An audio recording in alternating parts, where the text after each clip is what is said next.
శుభోదయం. న కార్తిక సమో మాసః న దేవః కేశవాత్ పరం న చ వేద సమం శాస్త్రం న తీర్థం గంగయా సమం. ఈనాటి విశేషం భీష్మ పంచక వ్రతం.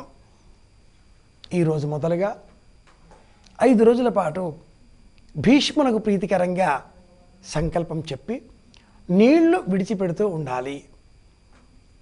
హేమాద్రి పండితుల వారు తన చతుర్వర్గ చింతామణి అనే గ్రంథంలో సాక్షాత్తు బ్రహ్మదేవుడు నారదుడు చెప్పాడు అనేటట్లుగా నారదోక్తే అని యదేతచలం పుణ్యం వ్రతానాముత్తమం వ్రతం కర్తవ్యం కార్తికే మాసే ప్రయత్నాద్ భీష్మ పంచకం ఏకాదశ్యాం కార్తిక స్వయాచితం చ జలం త్వయా అర్జునేన సమానీతం గాంగం బాణస్య వేగతః అంటూ పూర్ణిమాంతం సర్వలోకాంతర్పయన్ అర్ఘ్యదానతః అంటూ వర్ణిస్తాడు.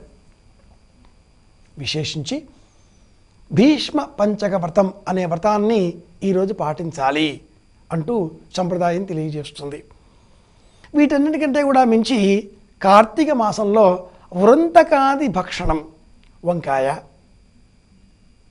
అనపకాయ, గుమ్మడికాయ, దోసకాయ, గోంగూర, మునక్కాయ వీటిని ఆహారంగా స్వీకరించకూడదు అంటూ సంప్రదాయం చెబుతుంది. ఎందుకని? ఇవన్నీ కూడా మనలో నంజు పదార్థాన్ని పెంపొందింపజేసేవి. కాలంలో ఉన్న మార్పులకు అనుగుణంగా గమనించినట్లయితే పగటి కాలం తక్కువ, రాత్రిళ్ళ కాలం ఎక్కువ. అంటే జీర్ణశక్తి, జఠర శక్తి తగ్గి ఉంటుంది. జఠర రసం కాస్త తక్కువ ప్రమాణంలో ఉత్పన్నమవుతుంది. అంటే జీర్ణశక్తి లోపిస్తుంది. అలాంటప్పుడు ఏం చెయ్యాలి? ఒక పూట భోజనం చెయ్యాలి. ఊరికే చేస్తావా? దైవ ధ్యానం చెయ్యాలి. పగటి పూట తక్కువ, రాత్రి ఎక్కువ అయినప్పుడు ఏం చేయాలి? రాత్రి కాలంలో దీపం వెలిగించాలి.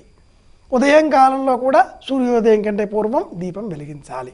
అందువల్ల ఆ తగ్గిన కాంతి ఇప్పుడు ప్రమాణం అవుతుంది, సరిపోల్చబడుతుంది. విశేషించి ఆహారం పగటి కాలంలో 4వ యామంలోనే స్వీకరించాలి అంటుంది సంప్రదాయం. ఉదయం యామం అంటే తెల్లవారుజామున 6 గంటల నుంచి 9 వరకు, అంటే తెల్లవారిన తర్వాత ఉదయం మొదటి యామము 6 నుంచి 9 వరకు, 2వ యామం 9 నుంచి 12 వరకు, 3వ యామం 12 నుంచి 3 వరకు, 4వ యామము 3 నుంచి 6 వరకు. ఈ క్రమంలో మొదటి యామం ఉదయం 6 నుంచి 9 వరకు ఈ సమయంలో ఒక్క అరటిపండు తీసుకోవాలి. 2వ యామం 9 నుంచి 12 వరకు ఇందులో 1 గ్లాసు పాలు స్వీకరించాలి. 3వ యామం 12 నుంచి 3 వరకు ఈ మధ్యకాలంలో 1 గ్లాసు మంచినీళ్ళు తీసుకోవాలి. 4వ యామం 3 నుంచి 6 వరకు ఈ మధ్యకాలంలో పరిమిత స్థాయిలో భోజనం చెయ్యాలి. ప్రతి పదార్థాన్ని, శరీరానికి శక్తినిచ్చేటటువంటి ప్రతి పదార్థాన్ని పరిమితమైన ప్రమాణంలో కాసింతగా, పూర్తి స్థాయి భోజనం కాకుండా హితంగా, మితంగా ఆహారం తీసుకోవాలి. ఇది కార్తీక మాసంలో భోజన నియమం. కార్తీక మాసం అనగానే వనభోజనాలు జ్ఞాపకం వచ్చేస్తుంటాయి మనకందరికీ కూడా. ఆవేశంతో, ఆనందంతో పాలు పంచుకునే ప్రయత్నము చేస్తుంటాం. ఉత్పన్న ఏకాదశి, చిలుకు ద్వాదశి, జ్వాలా తోరణం ఇవి అయిన తర్వాత వనభోజనాలు శ్రేష్టం అని కూడా సంప్రదాయం చెబుతుంది. పౌర్ణిమ వెళ్ళిన తర్వాత వనభోజనాలు శ్రేష్టం అని కూడా సంప్రదాయం చెబుతూ ఉంటుంది. ఏమైతేనేం దీపకాంతులు మట్టుకు తప్పనిసరి, దీపారాధన తప్పనిసరి. కార్తీక మాసం అంటేనే, కృత్తికా నక్షత్రములు అంటేనే అగ్నిహోత్రం కదా. షట్కృత్తికా ముఖ్య యోగం వహంతీయమస్మాకమేధత్వష్టమి. కృత్తికా నక్షత్రానికి అగ్నిహోత్రుడు ఆధిపత్యం కలిగి ఉంటాడు.